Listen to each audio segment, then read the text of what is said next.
There we go. Class is in session. Better late than never. MLB Hitting the Book Show, Friday, June the 6th. Ian Cameron with you. Connor Mack will be here momentarily. We pushed the start time back by 30 minutes because we wanted to give C-Mac as much time as possible to get home from his appointment. He will be here in a few moments, but we'll get the card rolling, and he'll join us in a little bit as the show rolls on. We got a big Friday MLB slate to talk about. And looking forward to it. So without further ado, let's get into it. We will begin with the Keystone State battle here. Philadelphia Phillies and the Pittsburgh Pirates in this matchup here. Joe Ross on the mound for the Phillies. This guy's been around the block. That's putting it mildly. And we've got Bailey Falter, the lefty, on the mound for the Pittsburgh Pirates. Philadelphia minus 130 road favorites, 9 the total, shaded to the under. I think Pittsburgh could be a live dog here. Obviously, Philadelphia did not finish that series well against Toronto. I'm not ready to lay a price on the road with Joe Ross. I know this is obviously a Pittsburgh team that we don't always trust to hit the baseball with this lineup, but Falter's been quietly very solid. He's put up good numbers this season here at PNC Park in Pittsburgh. In fact, very good numbers here at home this season. So I think taking a shot with the home dog here, Pittsburgh is worth it. I split it up here. First 5 money line, full game money line toward Pittsburgh. I think they got a real chance here to take this game here tonight with Falter on the mound. And speaking of Falter, the Phillies kind of faltering lately. So I think Pittsburgh's got a shot here in this one. All right, we move along to Texas and Washington. Patrick Corbin, the lefty, and the former Washington National, taking on Michael Soroka of the Nats. We've got Texas laying a price on the road. That doesn't sound like a good idea. Texas minus 120 road favorites, 9 the total. I say that because Texas has been terrible on the road this season. Awful. I am not laying a price on the road with the Texas Rangers and Patrick Corbin. I can tell you that right now.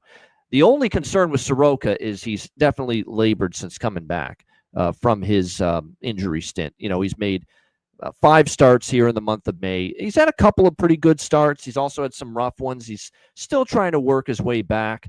Corbin's been surprisingly solid, but this Texas team is a brutal 9-21 on the road. They don't hit on the road as well. Their offense has been very bad.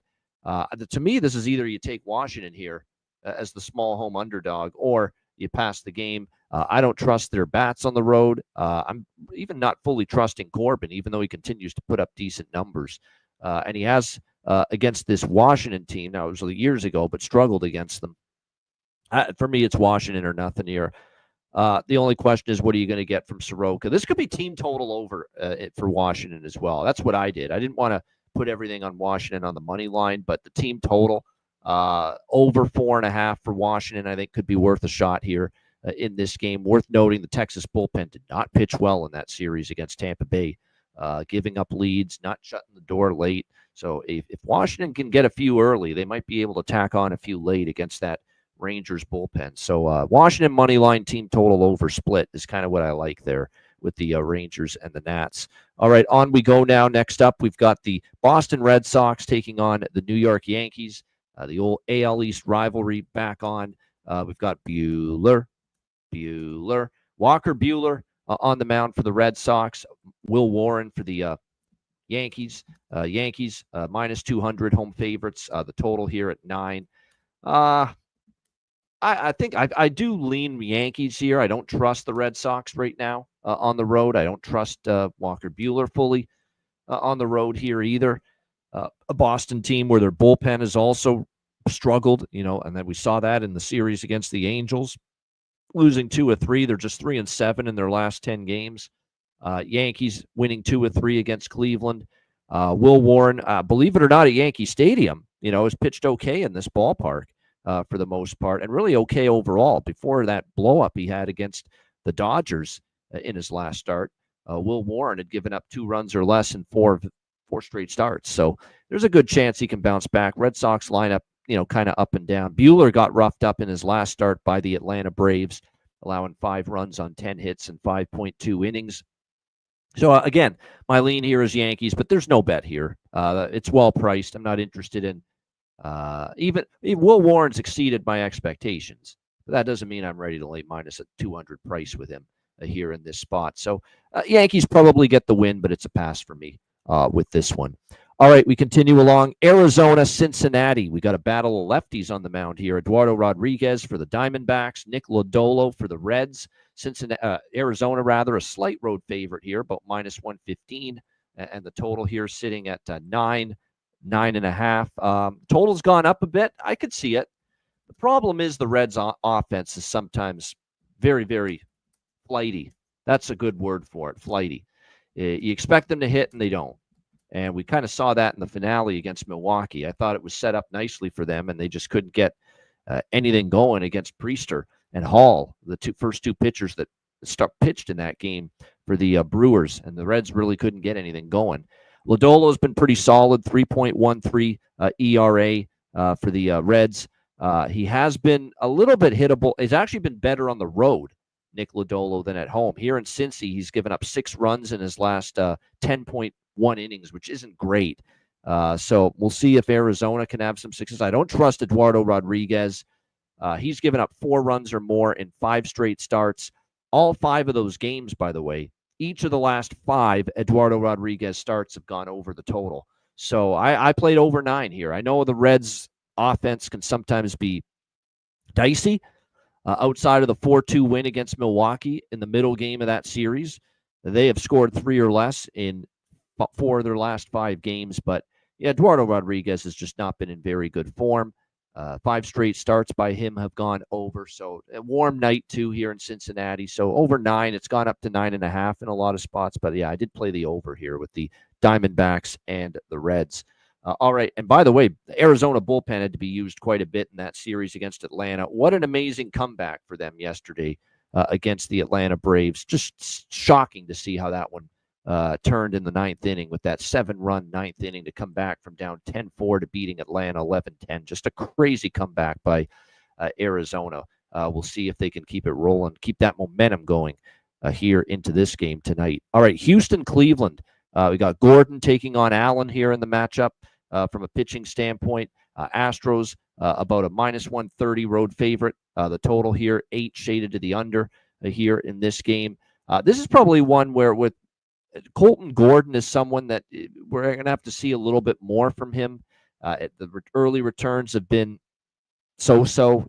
3 runs in 5 innings has kind of been the MO for Colton Gordon. Getting these spot starts here for the Houston Astros, not the greatest of numbers.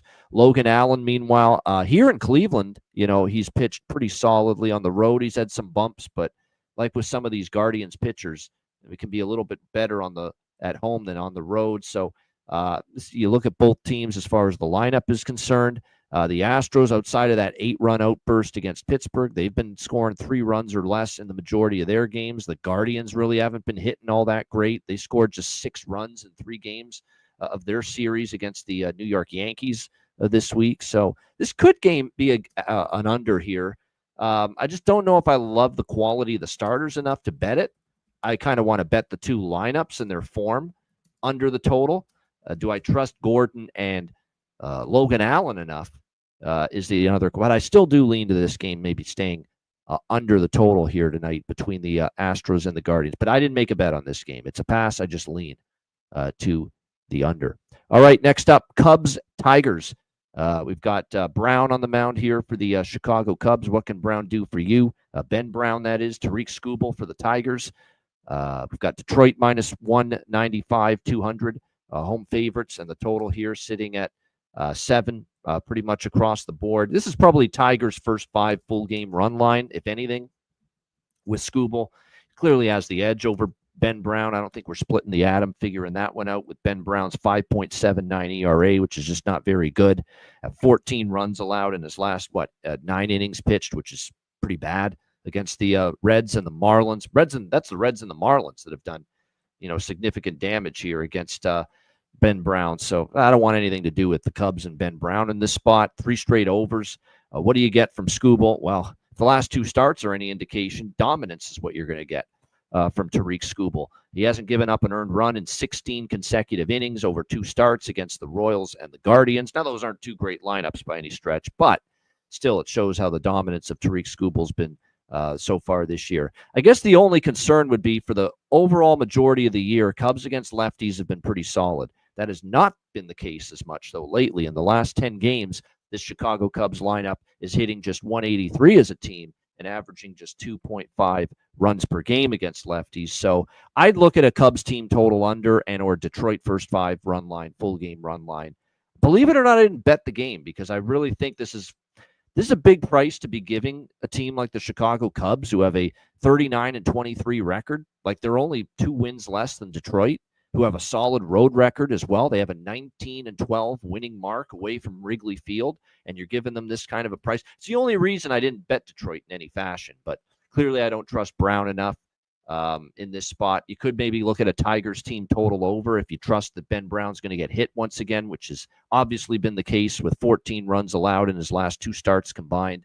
But I didn't bet anything, surprisingly, even though it feels like it's Detroit all the way. I just didn't like that. The value wasn't great with any of these bets. The money line wasn't great value. The team total, even with Detroit, wasn't great value. So that is why I ended up passing here on this game.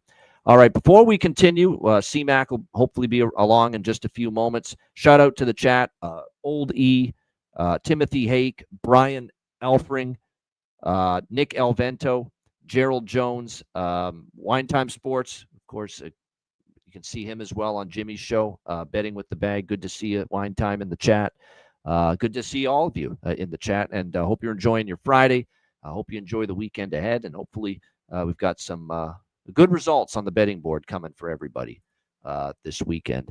All right, let's continue along here. Next up, we have, there we go. We got Kansas City and the Chicago White Sox. We've got Lugo, Seth Lugo, Davis Martin on the mound here. Royals minus 135, road favorites, 8 the total. I'm telling you what, a lot of love for the White Sox here. This price has come all the way down from an opener of Kansas City minus 170 down to the Royals just laying minus 135. And look, the White Sox had a nice series, believe it or not, against Detroit earlier this week. Signs of life, signs of positive direction for this White Sox team. Can they keep it going now is going to be the question here. Davis Martin, 3.71 ERA. The numbers aren't great, but like I said, White Sox with 2 of 3 wins against Detroit to end that series. The Royals aren't exactly great. They're 5-5 in their last 10. They have a losing road record, 14-7, and here they are, as a sizable road favorite. Maybe people see that, as to why they like Chicago here. And I tell you what, Lugo hasn't been phenomenal in his last 2 starts at home against Detroit and Boston, allowing 7 runs in 9.1 innings. That's not a great last couple of starts. Davis Martin has given up 2 runs or less 3 of his last 4 starts. And more importantly than that, his last 2 here in Chicago gave up 2 runs in 7 innings against Seattle, 2 runs in 6 innings against Texas. He pitched very well here. So I get the reasons to maybe take a shot with the White Sox. Yeah, bad team, but at the end of the day, they won 2 or 3 at home against Detroit. And if you can do that against Detroit, Kansas City's not as good as Detroit. And like I said, Lugo has not looked sharp or at his best here, 2 starts in a row where he's been hit around a little bit. Maybe you can get there with Chicago. I did not bet this game, but I get the reasoning for maybe taking a shot here with the White Sox. The reason I didn't is because Kansas City has won 10 straight against the White Sox. I mean, they have completely owned this series. Kansas City has utterly dominated the Chicago White Sox, and I am a little bit worried that might continue. All right, on we go to San Diego and Milwaukee. We've got Randy Vasquez, Chad Patrick, the pitching matchup here. Milwaukee minus 140, 45 home favorites, 8.5 the total. I like the Brewers here. They're one of the hottest teams in baseball. San Diego's not been great on the road. I've seen enough from Chad Patrick to think he's a very serviceable, capable starting pitcher. He's been very good here at Miller Park, given up just 4 runs in his 14.2 innings of work in this ballpark over his last 3 starts. And his last start in Philly was pretty solid. 2 runs, 5 hits, 6 innings against the Phillies. Brewers are just playing great ball. I mean, what can you say? The run's been great, 9-1 in their last 10 games, 18-10 at home. San Diego goes on the road where they're a lousy 15-16, considering that they've got a 35-26 overall mark, but they've been feasting at Petco. They're still 1 game below 500 on the road. So I like the Brewers here, minus 140. here in this game. I think the price is, as long as it's below that number of minus 150, I'm okay with taking the Milwaukee Brewers at this price. So, yeah, Milwaukee minus 140 is on my card here tonight. Like the price. Prefer Patrick a little bit over Randy Vasquez. And really, to be honest with you, Padres have not played good ball on the road for a very long time now. Haven't been hitting consistently on the road either. So I like Milwaukee here, minus 140 against the San Diego Padres here tonight. All right, we continue along. Toronto and Minnesota. We've got Paxton Schultz here for the Toronto Blue Jays. Getting the start tonight. He's gotten a couple of spot starts for them. Bailey Ober for the Minnesota Twins. Minnesota minus 135. Home favorites, 8.5 the total. Jays in good form. Minnesota coming back home after being on the West Coast and finishing a series against the Athletics in Sacramento. I don't love the scheduling spot here for the Twins or laying minus 135 against a Toronto team playing well. But I don't know if I'm fully trustworthy of really a guy that's been a journeyman in Paxton Schultz, although to his credit, 2.2 innings of scoreless baseball when we saw him start against Texas the last time.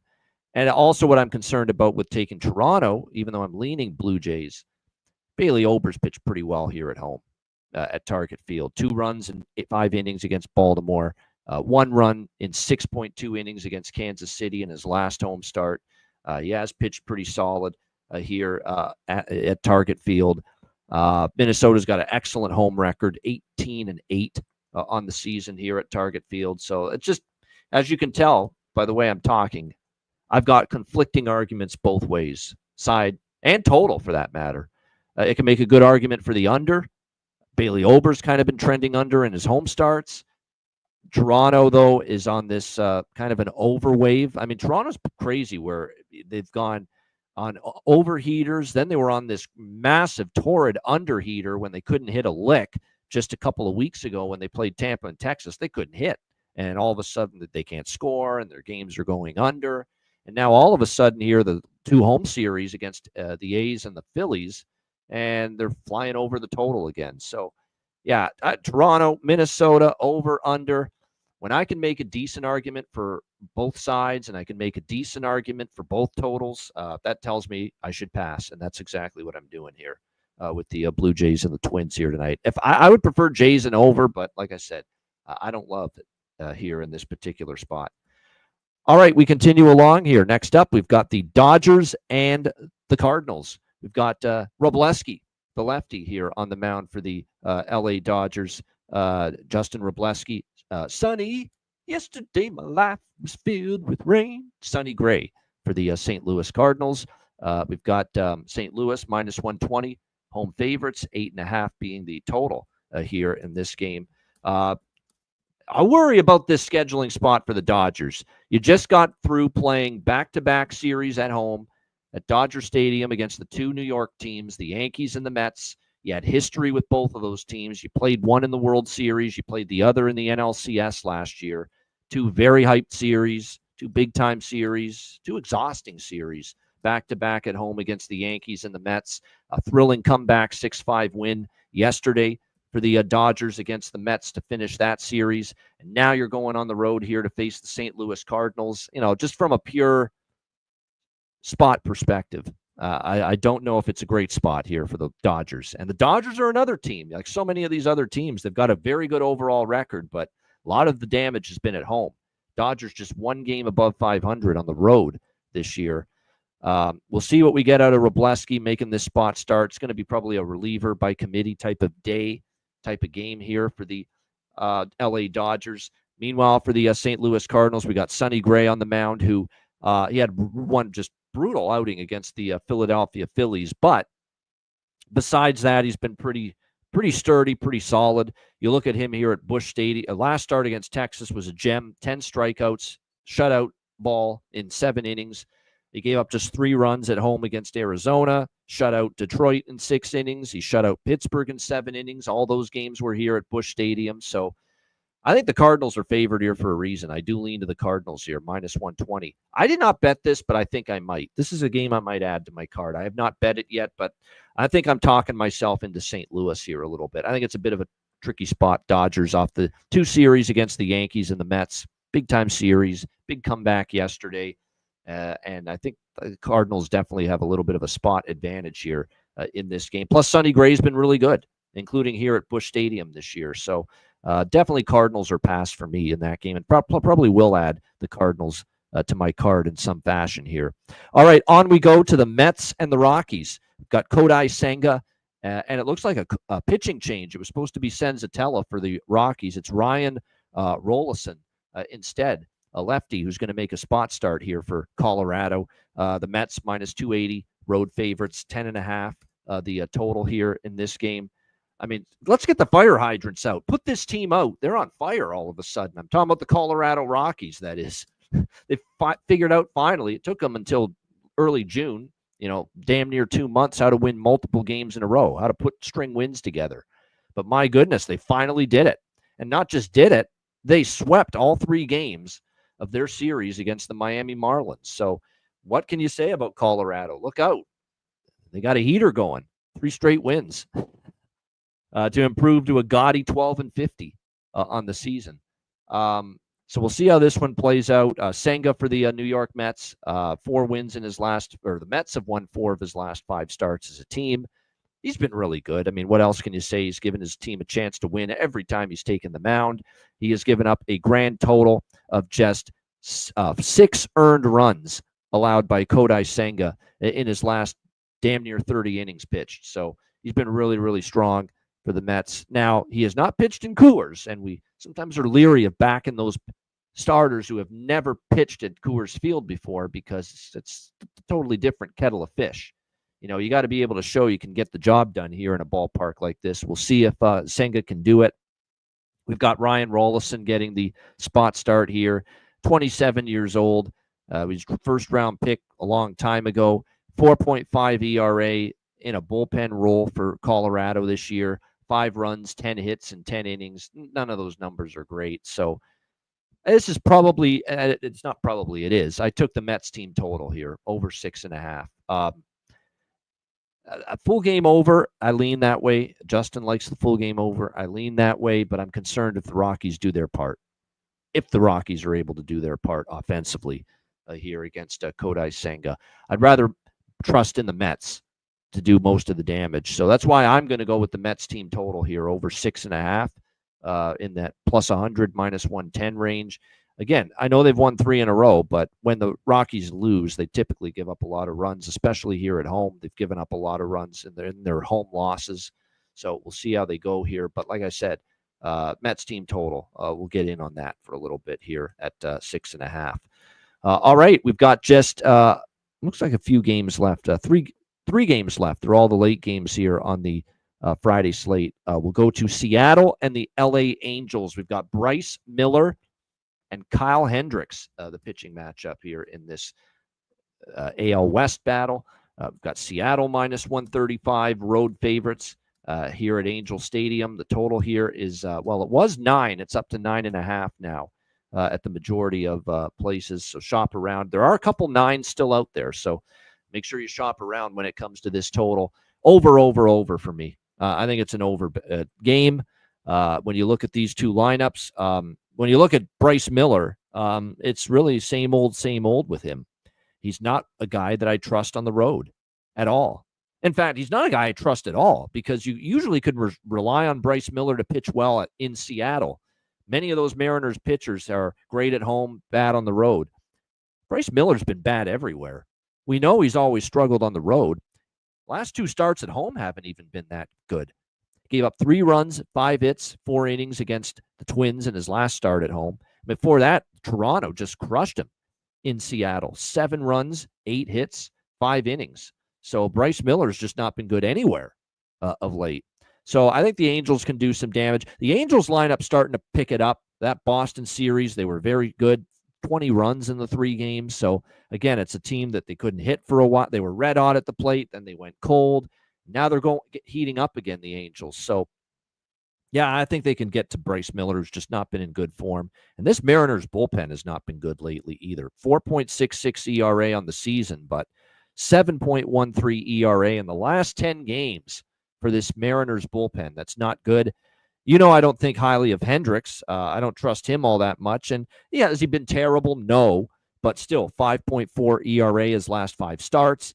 He's given up 3 runs or more in 5 straight starts. Seattle should do some damage here against him as well. The Angels used their bullpen quite a bit in the Boston series. So you put it all together, I think runs are on the menu here tonight. So I like Mariners Angels over 9.5, whatever you look at here in this game.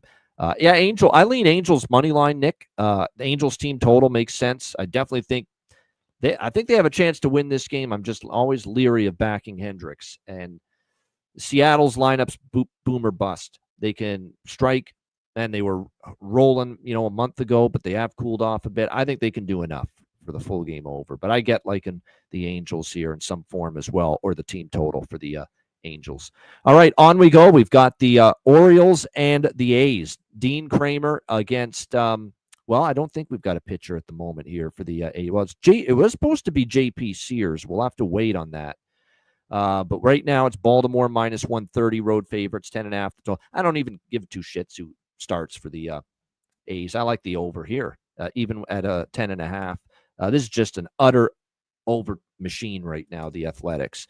Their pitching is awful, but they can hit and certainly leave the yard in this ballpark. They can hit home runs. J.P. Sears has kind of gone downhill again a little bit. He's given up. It's been rough. I mean, he has given up 21 runs in his last 4 starts. 21 runs in his last 5, 10, 4, 17.1 innings. So if it is J.P. Sears, that is definitely. I don't trust him. And Baltimore's starting to hit. Baltimore, we always expected Baltimore to be able to hit this year, despite the horrible season they've had. But now they are starting to hit. And look, they're heating up. We were waiting for the time when Baltimore would start to get on a run. We know they underachieved. We know they're a better team than what the record was. And now starting to hit. They scored 12 runs in the 3 games against Seattle. We'll see if that continues. We would only look at the Orioles here in this game. Dean Kramer has been better. 1 run in his last 11.1 innings of work against Boston and the White Sox. But on the road, he's had his issues. He has not been as good on the road all season. So I do believe the A's can do enough offensively to help this game get over the total. We know the A's bullpen is just in shambles. It's a horrendous unit right now. And to be honest with you, the Baltimore bullpen has had their share of issues all year. They've been better lately, but again, the A's at home are capable of hitting, and they showed that in the Minnesota series. Even though they lost 2 of the games, they did so. Even though they lost 3 of 4 to Minnesota, let's keep in mind that they were still able to score 4 in a couple of them, and then they got 14, in the final game yesterday. So over 10.5 for me. It's Baltimore from a side perspective. Probably a smaller bet for me on the Orioles, just riding the hot hand with that, but I definitely like the over more of the 2 here in this game. All right, our final game. I guess we're not going to have CMAC, our guy today, but he did have an appointment, and he did warn me he may miss the show, depending on traffic and all that. But regardless, we'll wrap up the show, and without him today, I'm sure he'll be back on Monday on the show. All good. We've got Atlanta and San Francisco. The Braves minus 135, road favorites, 7.5 the total in this game. What a brutal loss for Atlanta against Arizona. I mean, they were up 10-4 in the 9th inning yesterday. The bullpen blows it. They lose 11-10. They've now lost 4 in a row. They get swept at home by Arizona. They're 2-8 in their last 10 games. Now they got to make a long trip with no day off out to the Bay Area and take on this San Francisco Giants team at Oracle Park. Not exactly a team that I'm ready to trust right now. That's a tough spot, and you're not playing well. Your bullpen just absolutely shit the bed hard. That was a disgrace by the Atlanta Braves yesterday in the 9th inning against the Arizona Diamondbacks. If you watch Jimmy the Bag Show, I like the over in that game, so it was nice not to sweat that game yesterday, Atlanta and Arizona. Yeah, I like Schwellenbach. I mean, I'm telling you what, if you want to stop a losing streak, this might be the guy you want on the mound for the Braves. He's been good. They're 4-1 in his last 5 starts. He was dominant against Boston in his last start, but the problem is it's everything else with the Braves, and especially the bullpen that I'm worried about here. So, and traveling after a loss like that, all the way to the West Coast, do I want to run out there and lay minus 135 on the road? I'm not so sure about that here. And meanwhile, Birdsong here for San Francisco, he's actually been pretty solid. The 3 starts we've seen from him, he's given up just 5 runs in 14, 15 innings. That's pretty solid from Birdsong since he's been in the rotation here for the Giants. So first 5 under could be the play here, because I don't know how you take a full game under with Atlanta's bullpen right now. That's how bad it is at the moment. But first 5 under could get there. I expect Schwellenbach to pitch well, and it's not like the Giants' offense has been great of late. They have not been. And I think Birdsong can maybe keep Atlanta's lineup in check early. So I think I lean under, but I think I've got to stick more to the first 5 under, because that Atlanta bullpen, after what I saw yesterday, how do you want to have anything to do with them? Here he is, C-Mac. He is here. He's in the house, ready to rock here for the tail end of the show. C-Mac, anything here that you like with this game, Braves and Giants? Yeah, I think it's a tough spot for the Braves. I mean, that's blowing that game was just awful yesterday, and losing at the bullpen is bad. I have decided I like first 5, the 4.5s. I mean, the 4s is big juice. Now there's 3.5s. I think both cash. I think this is just an under. I think Birdsong would be good enough. I don't trust the bats. Giants just haven't been hitting, and they won 3-2 yesterday. But I don't know how they really get anything done. And at least you want Schwellenbach on the mound here, where he's been solid even on the road, to keep things down. So I like that. I think there's some value, too, on the Giants in the spot a little bit, even though they can't hit. I don't know what we get with the Braves. I mean, the Braves on the road, 10-20. The Giants have been decent at home, even though, earlier in the year, the bats were really, really well. And we talked about the Braves bullpen just has been horrible and depleted. That's true. I mean, all bullpens are going to go through it, but they've been, a 10 to 15 bullpen all year long, even better. So, yeah, I like the under here. I like the Giants, too, a little bit.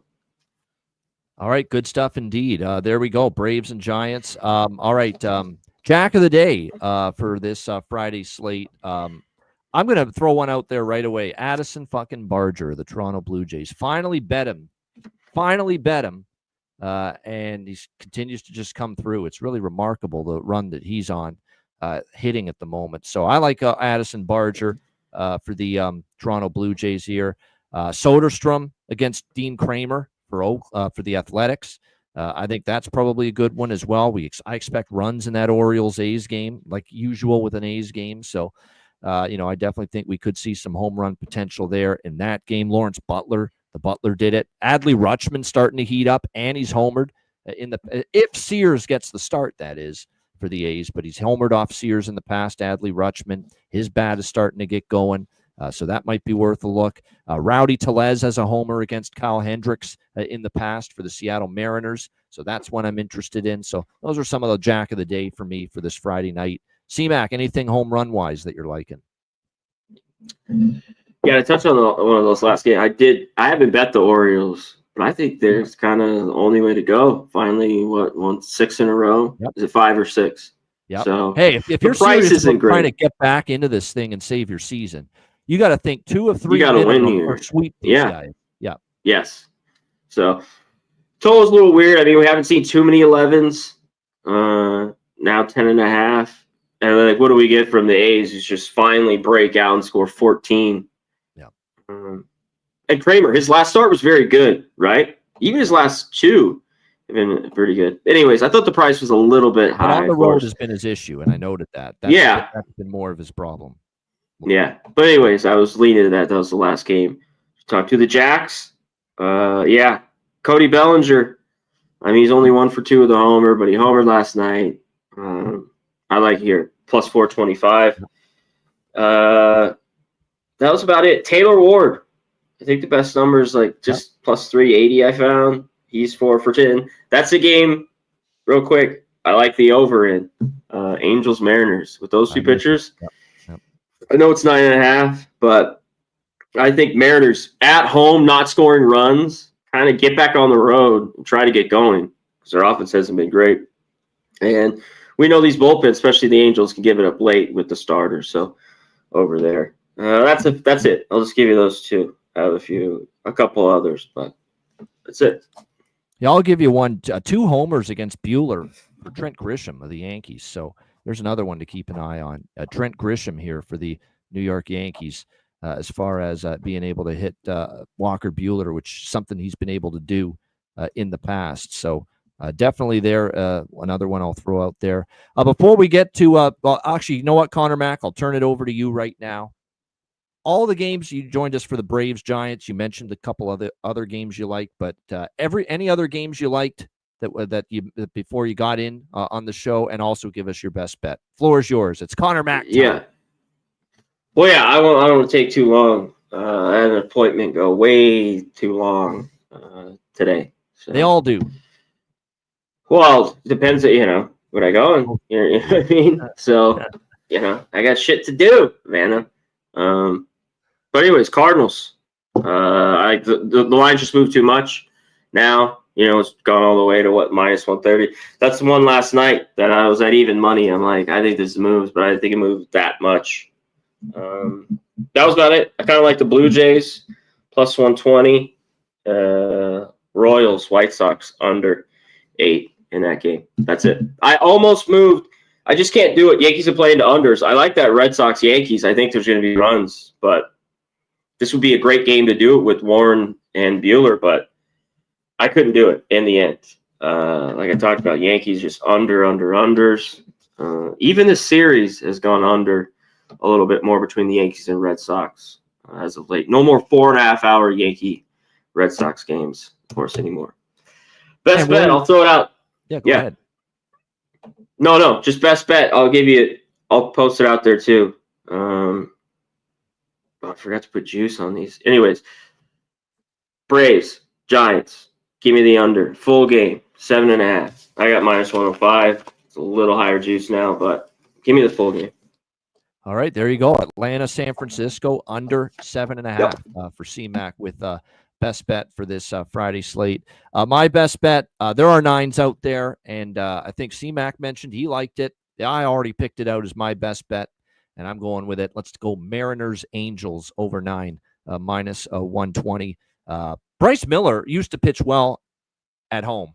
He's not even pitching well at home anymore, and we know he's never pitched that well on the road, and of course he's going to be on the road tonight. He hasn't pitched well anywhere lately, Bryce Miller. So I think the Angels can do damage, and I don't trust Kyle Hendricks fully, so I think Seattle's bats can come to life here as well. Neither bullpen has been dominant lately. Mariners, Angels, over 9, minus 120 for my best bet for this Friday. There we go. Shout out to the chat. Nick Alvento, Old E, Timothy Ake, Daniel Abuna, Justin McKelvey. Appreciate everybody here. Brian Elfring, Gerald Jones.